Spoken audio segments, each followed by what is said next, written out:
Muy buen día, amigos. Bienvenidos a un episodio más del Hubiera Sí Existe. Hoy tenemos un tema que es de gran importancia para muchas partes de México, pero en particular nos vamos a centrar en Guanajuato. Y el tema central del episodio es la estrategia de seguridad y justicia en Guanajuato, viajando al pasado para generar aprendizajes y redefinir el futuro para el estado de Guanajuato. El día de hoy tenemos como invitado, y me voy a permitir leer su semblanza, al licenciado y maestro Mauricio Ontiveros. Es consultor especializado en administración de tribunales con más de una década de experiencia en optimización de procesos judiciales y gestión pública. Su enfoque estratégico lo ha llevado a colaborar con el Poder Judicial en diversos estados de México, desarrollando planes rectores y promoviendo la implementación de tecnologías para mejorar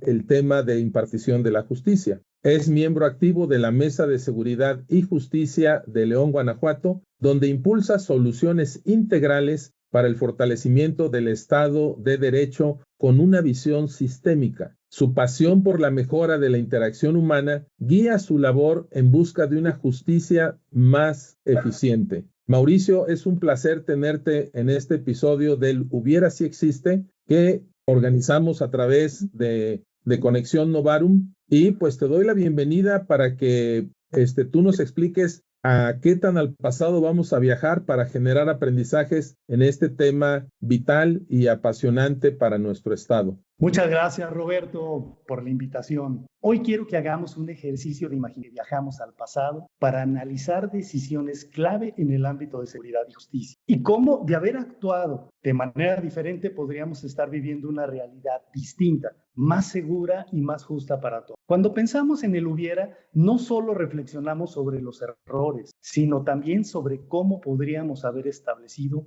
una mejor base para enfrentar los actuales. Claro. Entonces, bueno, en ese contexto, mi estimado Roberto, y pues a todos los miembros de tu audiencia, pues yo plantearía la siguiente pregunta, que es, ¿qué está pasando con la seguridad y justicia en Guanajuato desde un enfoque en lo que hoy tenemos para poder viajar al pasado y poder analizar qué pudimos haber hecho distinto? Y en este viaje, pues lo vamos a hacer a través de 2 décadas. Lo primero es que la situación de inseguridad en Guanajuato que hoy tenemos es crítica. Tenemos datos concretos como la Encuesta Nacional de Victimización y Percepción sobre la Seguridad Pública, esta encuesta que tú sabes, Roberto, que publica el INEGI, llamada ENVIPE, cada año, y señala de manera muy puntual que la violencia ha alcanzado un nivel alarmante. Es decir, el 47.2% de los delitos que se cometieron en Guanajuato durante el año 2023 involucró a delincuentes que portaban armas, lo cual coloca a la entidad entre las más altas a nivel nacional en cuanto a uso de armas para cometer delitos. Armas de fuego, te refieres a armas de fuego, ¿verdad? Sí, señora, armas de fuego como tal. Okay. Y bueno, y de estas, de las que son de uso exclusivo para el ejército. Entonces, bueno, esta encuesta, Roberto, pues señala que en el área urbana, particularmente de León, Guanajuato, la tasa de robos o asaltos en la calle al transporte público, estamos hablando de prácticamente 12,000 delitos por cada 100,000 habitantes. Esta cifra, a nosotros como ciudad en León, Guanajuato, nos coloca entre las áreas urbanas más afectadas tipo de delito, lo cual pues es preocupante dado el impacto directo en la percepción de seguridad de los ciudadanos y, bueno, por otro lado, también de las instituciones encargadas de enfrentar el crimen, como las fuerzas del orden y seguridad, el sistema de procuración y justicia, y por otro lado también el sistema de impartición y justicia, que, bueno, pues parecen estar luchando por mantenerse a la altura de esto. Oye, Mauricio, nomás quisiera precisar una cifra que diste. ¿Dijiste 12,000 delitos por cada 100,000 habitantes? Es correcto. Mira, la cifra concreta que nos marca el ENVIPE es 11,909 delitos por cada 100,000 habitantes. Eso es una cifra anual. Es una cifra anualizada solo de la ciudad de León. Ok. Entonces, bueno, ahí tenemos, la idea es que nuestro auditorio vaya pudiendo dimensionar pues la gravedad de este problema, ¿no? Pues es que básicamente son alrededor de unos 30 delitos diarios. Sin duda. Que involucran armas de fuego. Que involucran armas de fuego. Aparte hay otro tipo de delitos. Sin duda. Bueno, el catálogo es muy amplio. Tenemos, bueno, los principales delitos en Guanajuato y a nivel nacional tienen que ver con un dato muy interesante, que es la violencia familiar. Es decir, en el seno de la familia, el principal delito que se da es la agresión entre la misma comunidad. Y esto nos lleva pues a pensar en políticas públicas y en lo que está sucediendo en nuestros entornos desde nuestra familia, y que si desde ahí tenemos pues ya una situación de complejidad, pues esta va escalando y se va convirtiendo en temas mucho más graves. Ok. Entonces, fíjate, Roberto, entre los problemas más graves destacan primero la impunidad. Y déjame decirte que la impunidad nos referimos a estos delitos o estas conductas delictivas que no se genera un castigo, que no hay una consecuencia atrás de. Entonces, gran parte de estos delitos cometidos en el Estado no se resuelven y los responsables, por lo tanto, no enfrentan consecuencias. Y esto genera un sentimiento de frustración e impotencia entre los ciudadanos, quienes perciben que los criminales actúan con libertad. Tenemos múltiples estadísticas concretas de impunidad en Guanajuato. Por ejemplo, en el BIPE nos dice, en su última edición, que salió hace algunas semanas, que en el 2024, bueno, en esta edición muestran una problemática alarmante. A nivel nacional, la cifra negra, es decir, los delitos que sucedieron, pero que no se denuncian o no se investigan, es del 92.9%. Guanajuato sigue esta tendencia nacional con una impunidad preocupante. Sin embargo, hay que decirlo, Guanajuato es de los estados que tiene una menor tasa de impunidad, sin embargo, pues ronda alrededor de esa cifra. Pero, entonces, Mauricio, disculpa que te interrumpa. Una cosa es la cifra negra y otra cosa es la impunidad, ¿no? Son dos porcentajes, ¿o estoy equivocado?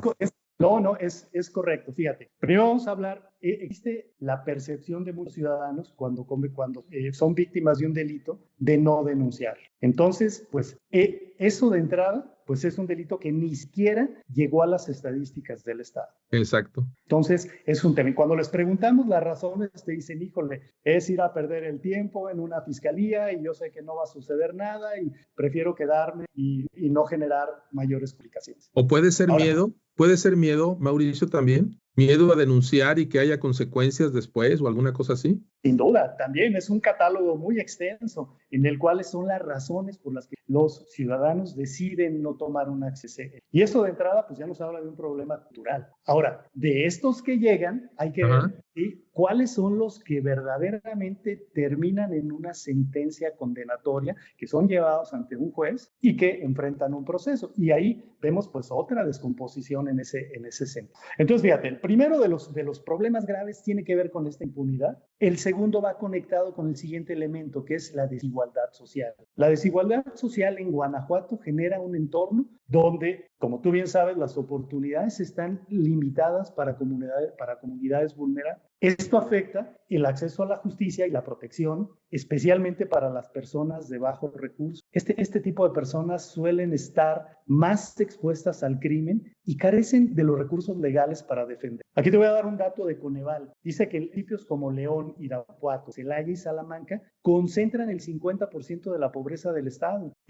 León alberga el 30% de la población en situación de pobreza, y estos municipios en conjunto representan grandes carencias en servicios básicos como salud, seguridad social y vivienda, lo que pues perpetúa un ciclo de desigualdad. Bien, otro de los problemas graves es la corrupción, que nace de estos, es decir, cuando tenemos un tema de impunidad, pues es campo fértil para que fluya la corrupción. Y este es otro de los factores que socava la efectividad del sistema de justicia. Y aquí nos referimos, mira, desde sobornos hasta influencias políticas. Esta problemática verdaderamente afecta a las fuerzas de seguridad, como a la fiscalía, como a los tribunales, debilitando el Estado de Derecho. Aquí el INEGI tiene otro instrumento muy interesante que los invito a conocer, es la Encuesta Nacional de Calidad e Impacto Gubernamental, donde revela que Guanajuato aumentó del 14.3% en la tasa de actos de corrupción en el 2021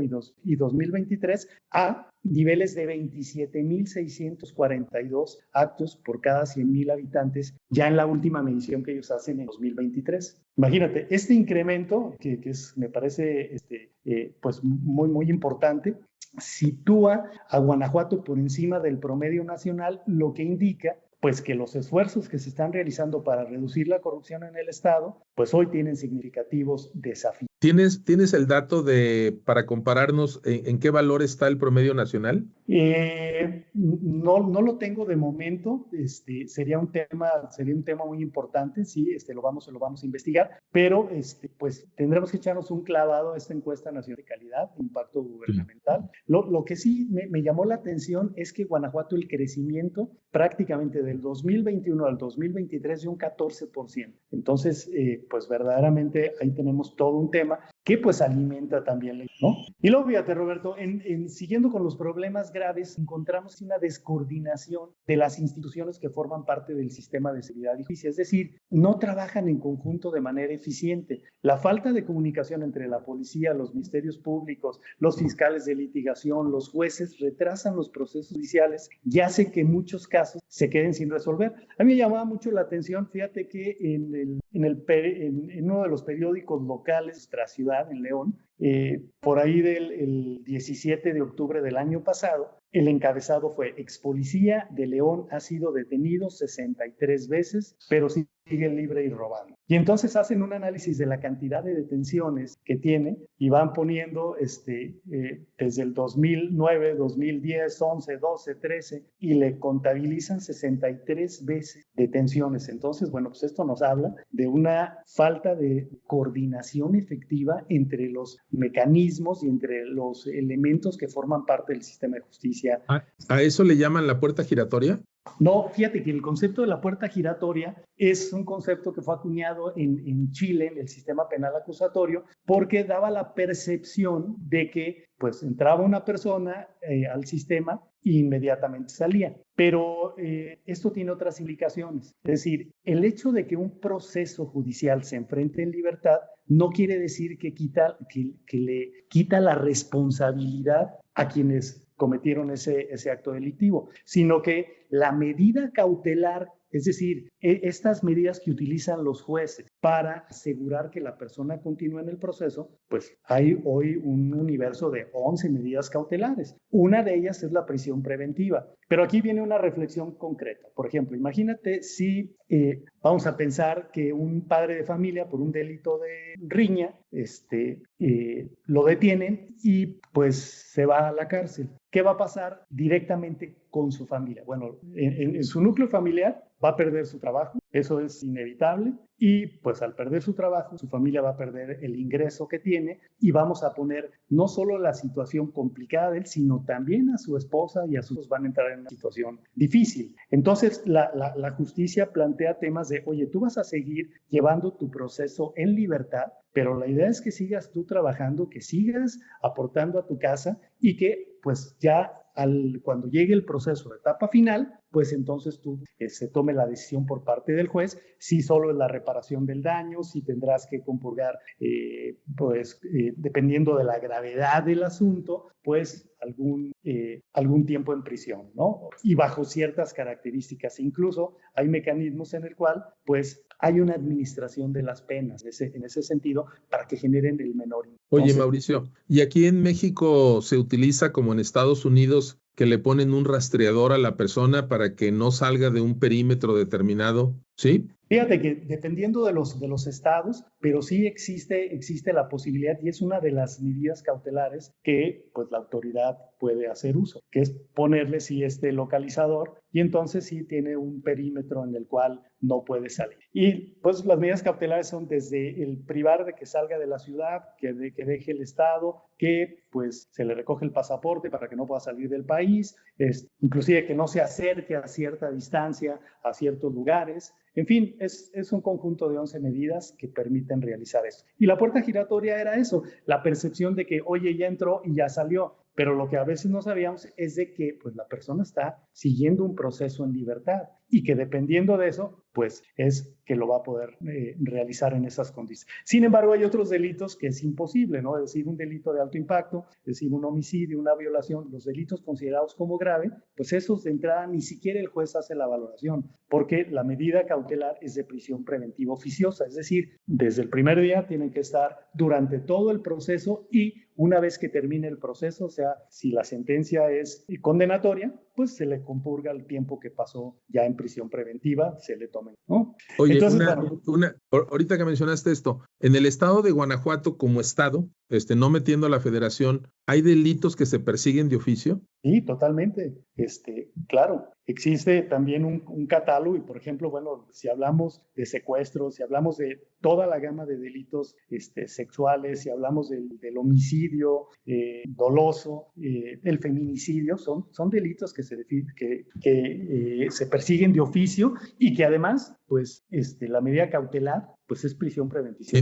O sea, eso significa que no requieren que alguien los denuncie, ¿verdad? En ese caso. Es correcto, así es. El impulso de la causa penal se realiza de manera oficial, es decir, el Estado tiene que, si nadie le mueve, el Estado tiene que hacer para que el proceso avance. Cosa que no sucede en las materias, por ejemplo, familiar o mercantil, donde pues sí el interés pues es de las partes para promover en el caso y que se genere. Acá no, el impulso es oficioso por parte de... Gracias. Bien, a eso lo referimos con el tema de la descoordinación y por otro lado, otro de los graves problemas que tenemos es una adaptación lenta. Es decir, el crimen ha evolucionado de una manera más rápida, Roberto, ha encontrado nuevas formas de operar y mientras el sistema de justicia en Guanajuato y a nivel nacional no ha sido capaz de adaptarse con la misma rapidez, pues esto ha dejado a las instituciones en desventaja frente a los delincuentes. Y bueno, pues digamos, estas 5 causas genéricas son los que hoy pues tienen a Guanajuato y a nuestro país en una situación compleja en ese sentido. Y fíjate que hay una relación muy interesante entre la impunidad y la desigualdad. Estos dos graves problemas. Por un lado, la impunidad obedece pues a una falla estructural del sistema de justicia y pues la desigualdad social genera un efecto colateral que nosotros lo encontramos como violencia, entre otros muchos más. Pero situándonos en el tema de violencia y impunidad, son estos dos grandes problemas sistémicos que tenemos y que en los últimos 20 años se han ido recrudeciendo en Guanajuato. Tú recordarás, Guanajuato hace 20 años era uno de los estados más del país. Inclusive sí. La ciudad de León, Guanajuato, era una de las ciudades más seguras en México. Y la percepción que teníamos los guanajuatenses sobre el nivel de seguridad era enorme. Yo recuerdo que pues cuando yo viajaba a la Ciudad de México, mis familiares me decían, cuídate mucho, allá el nivel de asalto no es como aquí. Ahora lo que sé es cuando viajo a la Ciudad de México me dicen, ¿vienes de Guanajuato? Híjole, está feo allá, ¿no? Entonces, ¿cómo ha cambiado el tema, no? ¿Y qué fue lo que no hicimos? ¿Qué fue lo que no hicimos hace 20 años que nos trajo a esta descomposición? Buenísimo, ese es el punto al que iba a abordar. Pues mira, en este ejercicio de reflexión, creo que el primer punto es que no optamos por entender que el sistema de justicia criminal en el estado de Guanajuato es justamente eso, es un sistema y que como sistema tiene una serie de mecanismos y de órganos que tienen que estar conectados y que tienen que estar integrados para que esto funcione. Entonces, si hace 20 años hubiéramos planteado el tema consistente de que cada presunto delincuente enfrente las consecuencias de sus actos, pues hoy estaríamos en una situación distinta. ¿Y cuál es la hipótesis que hay atrás de todo esto? De lo que debimos haber hecho es que si nos hubiéramos coordinado, integrado de mejor manera, hoy tendríamos resultados distintos. Pero eso suena de repente a demagogia. ¿Cómo lo podemos articular a mayor nivel de detalle?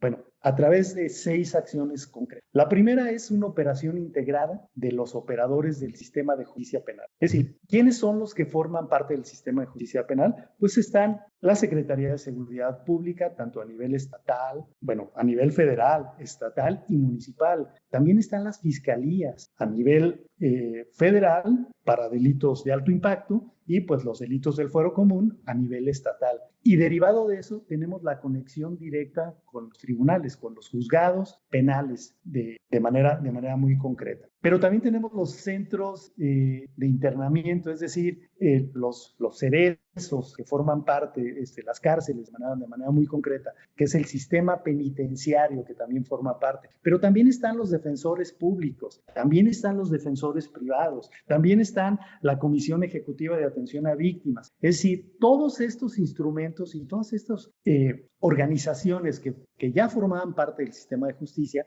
el tema es que encontramos que estaban desintegrados y que ¿cómo debió haber sido su integración? Bueno, pues haber pensado que lo que importa no es el trabajo per se del Poder Judicial. El Poder Judicial, pues es el último eslabón en esta cadena. Pero lo interesante es haber planteado el problema donde el ciudadano sea el eje central y cada una de las acciones permitía coordinar a otra de las. Por ejemplo, vamos a llevarlo a un ejemplo concreto. Este caso que te hablo de múltiples detenciones. O sea, si no existe una coordinación adecuada entre la Secretaría de Seguridad Pública y las fiscalías, pues obtenemos que delincuentes o presuntos delincuentes, por múltiples tecnicismos, llegan y salen una y otra vez sin una mayor consecuencia, lo cual para la sociedad genera una frustración, pero para ellos genera un incentivo de ya conozco el camino, sé que no va a pasar nada, sé que voy a estar 3 días ahí, sé que me sueltan y vuelvo otra vez, ¿no? Y lo hago, es más, ya los conozco a todos. Y eso es un incentivo pues muy peligroso. Oye, quiero preguntarte algo porque algunos términos han cambiado con el paso de los años. Ahorita no mencionaste los ministerios públicos que las personas a lo mejor conocen, han ido a llevar una denuncia. Yo personalmente he ido unas 3 veces a hacer ese proceso. En todos estos actores que mencionaste, ¿dónde quedan los ministerios públicos? Muy buena pregunta. Sí, efectivamente, fíjate que tenemos una evolución del tema de procuración de justicia, que al final sigue siendo el mismo, nada más antes eran procuradurías, ahora son fiscalías y cambió la figura del Ministerio Público por ahora fiscal de investigación y el fiscal del... Pero al final es la misma figura, es este elemento rector de la Procuraduría que realiza estos actos de investigación. Pero cuando denuncias, yo recuerdo el Ministerio Público al que acudía está por la salida a Cuerámaro. ¿Correcto? Y bueno, te recibían, hacías una antesala, te recibía alguna persona que empezaba a escribir toda la narrativa que tú le decías de lo que había sucedido, ¿sí? Y levantaban ahí un primer expediente, o sea, eso sigue sucediendo. Sigue sucediendo, nada más que ahora vas a la fiscalía especializada, la Fiscalía A, que es la de la ciudad de León, Guanajuato, y el tema sigue siendo exactamente el mismo. Vas a llegar y pues tu asunto va a integrar una carpeta de investigación, que es donde pues vas a narrar todos los hechos y pues existen, por ejemplo, delitos. Fíjate, y con esto lo vamos a correlacionar también con la actitud de nosotros como ciudadanos. Hay delitos que para que logren activarse necesitamos tener una denuncia, por ejemplo, el robo. Si tú vas y le dices, me robaron, ¿quién? No sé, ¿tiene algún indicio? No, nada. Híjole, pues seguramente pues va a ser muy difícil que ellos puedan, con estas enormes cargas de trabajo, poder generar actos de investigación tan precisos que lleguen a descubrir quién y bajo qué carácter. Entonces, muchas de esas carpetas de investigación pues se quedan archivadas hasta que surge algún otro elemento, alguien da un dato concreto, específico, o hay una correlación de algún otro delito y entonces pues se reactiva esa figura, ¿no? Como tal. A ver, Mauricio, esto que comentas lo veo muy improbable si depende de seres humanos que tengan una memoria de elefante, ¿verdad? Como para decir, híjole, este caso me recuerda el de hace 2 años, o ya utilizan inteligencia artificial o alguna otra gestión de grandes volúmenes de datos como para encontrar interacciones de posibles delitos que se han venido cometiendo en el tiempo. Y fíjate que hay, bueno, ahora con el nuevo sistema penal acusatorio se desarrollaron toda una serie de acciones que le llaman de investigación científica, donde hay bases de datos que contienen huellas, que contienen toda una serie de peritajes muy concretos que permiten hacer correlaciones. Entonces, por ejemplo, sí, a través de esta información se puede llegar a determinar a través de estos mecanismos y pues de la tecnología que hay atrás de todos estos temas y que puede ayudar a resolver casos de manera. A lo que nos referimos con esta descoordinación es que, por ejemplo, esto sucede en el ámbito ministerial, es decir, en la fiscalía, pero difícilmente pues sale de estas esferas coordinándose de manera clara. De tal suerte que lo que sucedió es que, imagínate, si teníamos una orden de aprehensión, por ejemplo, girada por un juez de Chihuahua, difícilmente un juez de Guanajuato iba a saber qué día es, porque están las bases de datos descoordinadas. Y entonces eso genera, pues, que si lo detienen, por ejemplo, por una infracción, como sucede en los Estados Unidos, hay muchos delincuentes que los detienen por una infracción de tránsito. El policía se mete en una base de datos, checa la información y resulta que tiene 2 o 3 órdenes de aprehensión pendientes en varios estados por delitos y entonces inmediatamente procede a la detención. Eso en Guanajuato como tal, pues no lo tenemos. Ese es el nivel de coordinación al que me refiero, que nos hace falta y que debimos haber construido desde hace décadas para que hoy no tengamos esta situación de manera. Entonces, no solamente es un tema de voluntad de las partes, de los diferentes actores para coordinarse, sino también de tecnología que facilite esa coordinación. Sin lugar a dudas. A pesar de que, bueno, por otro lado tenemos el proyecto Escudo, que tenemos miles de cámaras instaladas en todo el estado y que existe esto es C5 y los C4 que tienen una enorme cantidad de información, pues no necesariamente esta información está coordinada de manera útil para generar pues una respuesta y bajar la incidencia adictiva a través de pues pegarle a la impunidad. Por eso vemos pues estas cifras que son alarmantes. Más allá de las aportaciones presupuestales, más allá de la tecnología útil con la que hoy se... Oye, Mauricio, a mí en lo personal y probablemente a nuestra audiencia también nos has abierto los ojos para comprender la magnitud de este problema y cómo podemos aprender de lo que no hicimos en el pasado para diseñar y construir mejores futuros. Sin embargo, me llama mucho la atención la relación que haces en este incremento de delitos con el tema de la desigualdad, porque el tema de la desigualdad no va a terminar por la coordinación. O sea, la desigualdad como que va a requerir de otras acciones, ¿sí? ¿Qué es lo que te imaginas tú que deberíamos de hacer como guanajuatenses, como leoneses, para atender esas causas de desigualdad? Fíjate que, bueno, estos dos grandes flagelos, por un lado tiene que ver la desigualdad que genera violencia y el otro la impunidad que pues genera esta falta de resultados concretos. Bueno, son causas y desde mi punto de vista son medicamentos distintos para poder atender, pero que van de la mano. Por ejemplo, cuando hablamos de desigualdad social, aquí tenemos que cuestionarnos las políticas públicas en cuanto a el crecimiento económico del Estado, de la ciudad, en cuanto a las oportunidades de desarrollo social y el otro elemento fundamental, el desarrollo educativo. Estos tres elementos son pilares fundamentales para pues generar esta plataforma de movilidad social.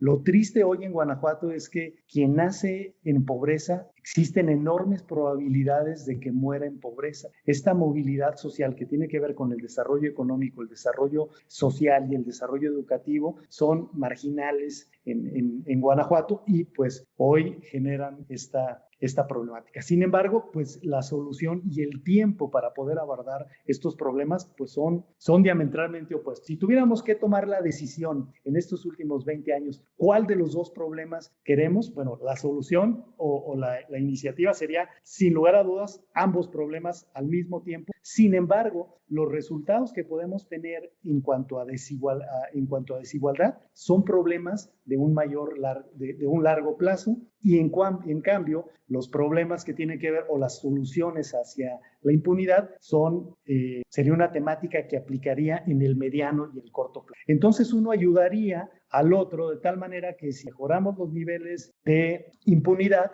pues vamos a generar una afectación sistémica disminuyendo los niveles de corrupción, porque pues evidentemente habría una consecuencia en cuanto a este tipo de acción. Y entonces pues eso ayudaría también a fortalecer la cadena y en ese contexto, pues si hay una política pública de desarrollo económico, social y educativo sólida, pues esto ayudaría pues a sacar de la pobreza a muchos guanajuatenses y pues con esto generar pues una mejor condición en ese sentido. A ver, si identificamos dependencias del Estado, ¿quiénes serían los responsables de diseñar esa política de desarrollo social y económico? Bueno, mira, yo creo que primero sí tendría que ser de manera transversal entre la federación, el poder ejecutivo en el Estado, ¿sí? De manera muy concreta, pues está el IPLANEG, para poder articular un plan de desarrollo concreto en Guanajuato que pues genere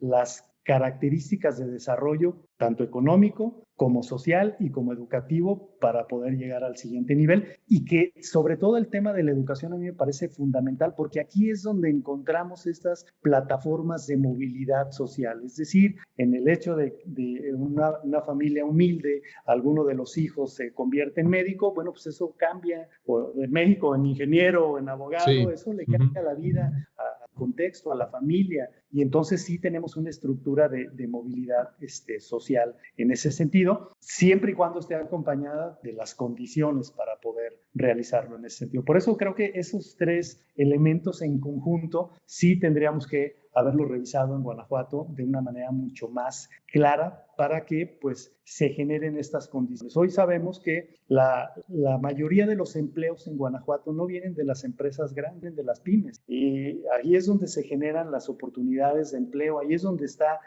funcionando, digamos, la captación de valor a través de empleo y pues en ese sentido cuestionarnos si lo que hicimos en Guanajuato en los últimos 20 años verdaderamente es consistente y hoy el resultado que tenemos pues es el que hubiéramos planteado, ¿no? Por ejemplo, como que identifico que hay una serie de acciones que es muy probable que quienes escuchen y vean este podcast o video podcast lo pueden hacer llegar a las autoridades, nosotros mismos también, para que tomen algunas de las ideas que aquí se han planteado, como esa gran coordinación, esa inversión en tecnología, esa sincronización de bases de datos. Pero si pensáramos, como coloquialmente se dice, en el ciudadano de a pie, ¿cómo podríamos contribuir nosotros a estos dos flagelos, a que se mitiguen o que pongamos un pequeño granito, ¿verdad? De esfuerzo bien direccionado, para que la suma de todos esos microesfuerzos puedan hacer un macroimpacto? Muy buena reflexión, Roberto. Yo creo que sí, definitivamente todo empieza desde el seno de la familia. Creo que existen acciones concretas que nosotros como ciudadanos podemos. Una de ellas, y yo lo que quiero incentivar, es a que aquellos que sean víctimas de alguna conducta delictiva, que denuncien. Eso es muy importante porque va a marcar un precedente concreto, porque va a decirle a la autoridad de manera muy concreta a través de una carpeta de investigación que existe un tema pendiente y que luego la vida, por ciertos azares, permite generar conexiones en ese sentido y que pueden ayudar pues a resolver eso. Entonces, el primer punto sería sí el elevar nuestros niveles de conciencia y materializarlos a través de estas pequeñas acciones, que es si yo me doy cuenta que existe alguna conducta dentro de mi persona, de mi seno familiar o de mi comunidad, pues acercarme y denunciar en ese sentido. Desde el llamado al 911, desde el acercar con las autoridades, pues esa es parte del binomio exitoso que una sociedad, o sea, la autoridad sola no puede realizarlo porque ni siquiera el marco jurídico está pensado. Es muy importante que tengamos ese elemento. Excelente. Pues estamos aprendiendo mucho y prácticamente cerrando. Dejaría que nos dieras alguna reflexión final, alguna conclusión sobre este gran reto que tenemos para aprender del pasado, de lo que dejamos de hacer, cómo fue que perdimos esa paz que teníamos en esta ciudad, en este estado, y que ahora estamos con grandes retos que pues no tenemos más alternativa más que enfrentarlo, ¿verdad? Enfrentarlo y trabajar en conjunto. ¿Cuál sería tu mensaje final para cerrar este episodio del Hubiera si existe? Muchas gracias, Roberto. Pues mira, reflexionar sobre estas áreas críticas del sistema de justicia en Guanajuato nos recuerda que la seguridad y la justicia no son metas que se alcanzan de la noche a la mañana, sino que requieren compromiso, transparencia y una coordinación efectiva. Si bien no podemos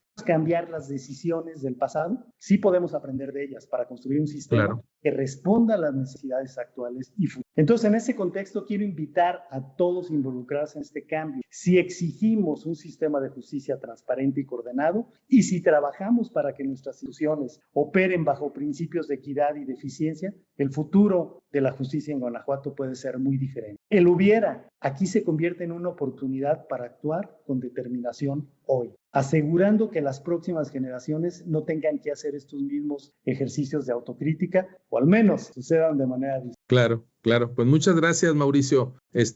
Toda una cátedra. Esperemos que como ciudadanos, ¿verdad? No solamente veamos este episodio, aprendamos, tomemos acciones, sino que también lo compartamos para ir creando una mayor conciencia cívica, una mejor ciudadanía.